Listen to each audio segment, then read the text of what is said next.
everyone, this is CSCS Tesil Katarian with lots of energy. Let me start with today's session. आज मैं बात करने वाली हूँ 15 मिनट्स रीडिंग टाइम के बारे में, जो कि आपको लॉ के पेपर के लिए एंड अकाउंट्स के पेपर के लिए मिलेगा. प्लीज मेक श्योर कि आप लोग वो टाइम बहुत प्रॉपरली यूज करें. अगर आपको पता है कि आपका पेपर 2 बजे है, पौने 2 बजे आपको आपके हाथ में क्वेश्चन पेपर मिल जाएगा. You will get 15 minutes to read that question paper. तो सबसे पहला इंपॉर्टेंट पॉइंट ये है कि आप लोगों ने टाइम से बहुत पहले पहुंच जाना चाहिए. मतलब ऐसा नहीं होना चाहिए पौने 2 का पेपर, आपको क्वेश्चन पेपर हाथ में मिलने वाला है ना, आप पहुंच रहे हो 1:40 पे या मतलब ऑलमोस्ट डॉट 1:45 पे. ये मत करना, ये गलती सबसे पहले तो ये गलती अवॉइड करो. बिकॉज आप जितना रश में पहुंचोगे उतना आपका माइंड मतलब स्टेट ऑफ माइंड को पूरा शांत होने के लिए टाइम जाएगा और फिर वो चीज आपको हेल्प नहीं करेगी. और वो 15 मिनट्स या मतलब अगले जो 3 घंटे होते हैं ना, उसको ना बिगाड़ने के लिए सबसे ज्यादा इंपॉर्टेंट होते हैं. उसके बाद जो अगला पहला तो आपने टाइम से पहुंचना है. उसके बाद आप शांत वगैरह हो जाओगे, प्रॉपरली बैठ जाओगे 5 मिनट पहले या 7, 8, 10 मिनट पहले आपकी एग्जामिनेशन के प्लेस पे जाके बैठ जाओगे. उसके बाद जो अगला पॉइंट है, जैसे ही आपके हाथ में क्वेश्चन पेपर आएगा, एक बर्ड आई व्यू लेना है आपने, स्कैनिंग करना है पूरा 3-4 मिनट में कि कौन कौन से क्वेश्चंस कहाँ से कैसे कैसे आए हैं, क्या है क्या नहीं है. देखो उन लोगों को प्रॉब्लम नहीं होगी यहाँ पे जिनको सब कुछ नहीं आता है. जिनको सब कुछ आता है उनके लिए होने वाली अब दिक्कत. पहली बार ऐसा होगा कि जिनको सब कुछ आता है तो दिक्कत होगी. मतलब क्या, देखो जिनको नहीं आते कुछ चीजें, जैसे कोई होगा जो कंपनीज एक्ट छोड़ के गया है या इंडियन कॉन्ट्रैक्ट एक्ट ही छोड़ के गया है या मे बी पार्टनरशिप छोड़ के गया है, तो आपको पता है आप जो एक्ट छोड़ के गए हो वो तो क्वेश्चन अटेम्प्ट करने ही नहीं वाले हो. ये तो आपको बहुत क्लियरली पता है. तो पहले क्या करना है, आपने पूरा बर्ड आई व्यू लेना है. जिनको सब कुछ आता है उनके लिए सबसे इंपॉर्टेंट टिप ये है कि आपने क्वेश्चन नंबर 1 कभी नहीं पढ़ना है, because you already know that is a mandatory question. वो तो कुछ भी हो जाए आपको सॉल्व करना है. सो directly start with the question number 2. उसके बाद आपको जो भी क्वेश्चन का सिलेक्शन करना है, कोई भी 4 क्वेश्चंस आउट ऑफ 5 आपको सिलेक्ट करने हैं. तो सबसे पहले तो आप सिलेक्शन कर लो कि आप कौन सा क्वेश्चन अटेम्प्ट करना है. क्वेश्चन 2, 3, 4, 5, 6 जो भी आपके क्वेश्चन है, आप वो क्वेश्चन नंबर पहले सिलेक्ट कर लो. Then after that decide the order.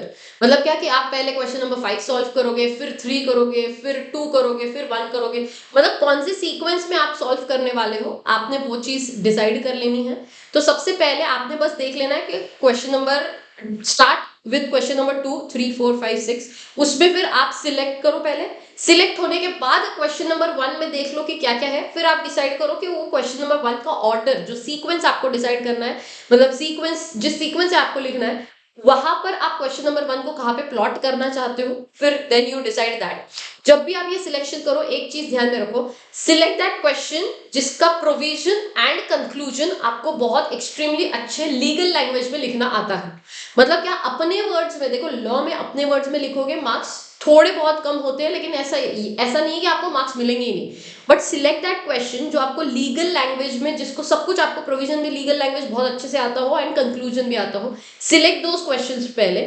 उसके बाद जो क्वेश्चन आप सिलेक्ट करो वो ऐसा होना चाहिए जिसमें थोड़ा बहुत लीगल लैंग्वेज, थोड़ा बहुत अपने वर्ड्स वाला हो. एंड लास्ट में वो सिलेक्ट करो जो सब कुछ आप अपने मन से लिखने वाले हो. मतलब नहीं बदलना है, ऑब्वियस सी बात है, आपने स्टेटमेंट के मतलब नहीं बदलने, बट अपने लैंग्वेज में लिखने वाले हो, वो आपने लास्ट में रखना है. क्यों? क्योंकि जैसे देखो मैं भी पेपर चेक करती हूँ तो मुझे इतना समझता है एज ए एग्जामिनर, हम लोग क्या करते हैं, सबसे पहले स्टार्टिंग के ही 2-3 क्वेश्चन में आप जज कर लेते हैं कि समझ जाता है कि ये बंदे को कितना क्या आता है क्या नहीं आता है, कितना पढ़ा है कितना नहीं पढ़ा है. सो दैट्स वाई पहले वो लिखो जो आपको लीगल लैंग्वेज आपको परफेक्टली आता हो, फिर लीगल प्लस खुद का वाला क्वेश्चंस, देन खुद के वाले जो भी क्वेश्चंस होंगे वो. उसके बाद जब आप ये पहले तो आपने ये डिसाइड कर, पहले तो आप टाइम से पहुंचे, फिर उसके बाद आपने जो भी आपका क्वेश्चन सिलेक्शन है वो किया, फिर आपने ऑर्डर सिलेक्ट किया, स्कैनिंग वगैरह करके हो गया. Now if you have time in your hands, जो कि होना ही चाहिए, बिकॉज ये पूरा प्रोसेस आपको मैक्सिमम 5 से 7 मिनट में कंप्लीट करना है. उसके बाद जैसे ही आपके पास फिर भी उसके बाद भी जो भी टाइम बचेगा, उसमें क्या करना है, जो पहला क्वेश्चन आप अटेम्प्ट करने वाले हो उसका जो भी आपका बैकग्राउंड है, जैसे अकाउंट्स का अगर मैं बात करूं, जो भी क्वेश्चन नंबर आपने सिलेक्ट किया है, आपको पता है कि इसमें बहुत सारे एडजस्टमेंट है, तो वो सारे एडजस्टमेंट के जो कैलकुलेशंस होते हैं वो पेंसिल से, देखो ये बहुत क्लियरली बताया गया है कि आईसीआई ने बताया कि आप क्वेश्चन पेपर पर कुछ भी नहीं लिख सकते, ठीक है.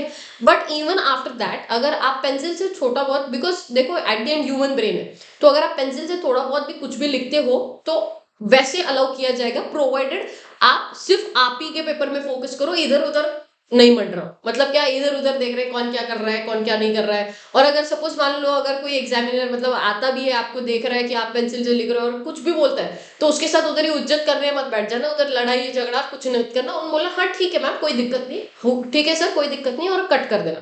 ठीक है? उनसे लड़ाई करने मत बैठ जाना वहाँ पे क्योंकि हर एक को वार्निंग मिल जाएगा। तो अगर कोई बोलता है आके तो फिर आप कुछ नहीं कर पाओगे, कोई बहुत स्ट्रिक्ट आया तो but otherwise you can write with the pencil बहुत छोटे-छोटे इसमें किसी को ना दिखे इस तरीके से और कोई आजू-बाजू इधर-उधर अपनी गर्दन मत मंडराना।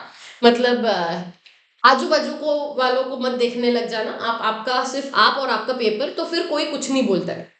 ठीक है?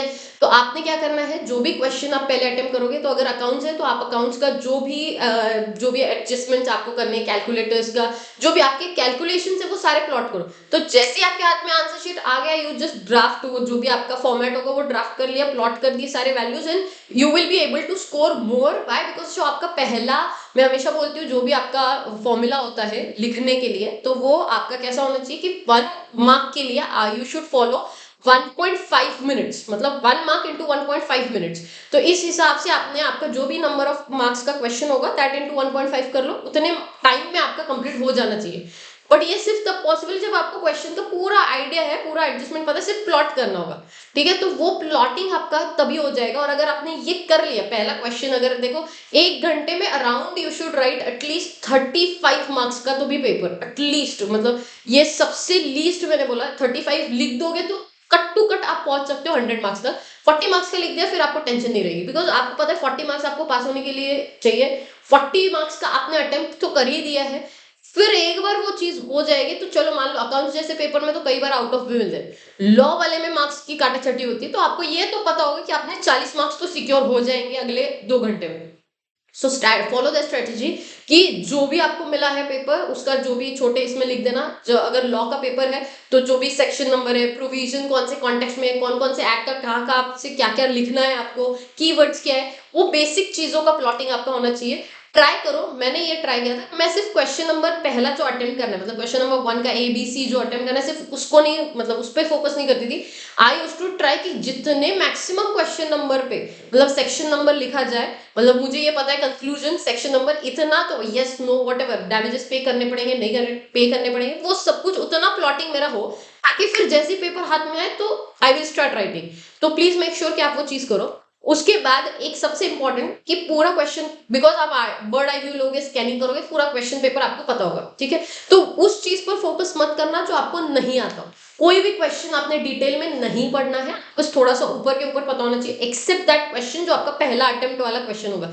ऊपर के ऊपर आइडिया आ जाता है जिसका प्रिपरेशन लेवल होता है उसको आइडिया आ जाता है कि हाँ ठीक है यार इतने मतलब ये क्वेश्चन होगा जो अपने को आता है अच्छे से आता है जो अपन अटेम्प्ट करेंगे। वो क्वेश्चन छोड़ के बाकी सारे बर्ड आई व्यू वाले इस पर फोकस मत करना जो क्वेश्चन आपको नहीं आता। ठीक है? क्यों? क्योंकि देखो एट दी एंड जो आपको नहीं आता है और सपोज मान लो आपको टाइम परमिट नहीं होता है तो वैसे ही आपको अटेम्प्ट नहीं करना है तो बात ही खत्म हो गई। तो जो लिख रहे हो वो ठोक के लिखने का कि तो least you will score 50 60 whatever जो भी आपका टारगेट होगा वो आप स्कोर कर लोगे। जो नहीं आता है वो at the end time permit होता है तो कुछ ना कुछ तो लिख ही सकते हैं हम। आता है उस चक्कर में कि सपोज मान लो 5-10 मार्क का नहीं आता है बस बट 90 मार्क्स तो आपके हाथ में है ना तो 90 मार्क्स पे फोकस करो ना कि वो 10 मार्क्स पे। तो ये चीज फॉलो करो। 15 मिनट्स का टाइम बहुत प्रॉपरली यूटिलाइज करना जरूरी है और अगर आपने वो ढंग से कर लिया ना तो फिर आपके आगे के जो भी 3 घंटे उसमें आपका प्रेजेंस ऑफ माइंड भी सही रहता है। आपको स्टेप्स पता होते हैं आपको क्या करना है क्या नहीं करना है, कौन सा पहले सॉल्व करना है कौन सा बाद में करना है, ये सारी चीजें आपको पता होती है। तो वो 3 घंटे आपके 15 मिनट प्लानिंग में डालना बहुत एक्सट्रीमली जरूरी है। तो please follow the strategies and properly paper follow लिखो। 15 मिनट्स प्रॉपरली यूज करो हर जगह पे and take care all the best. Bye bye.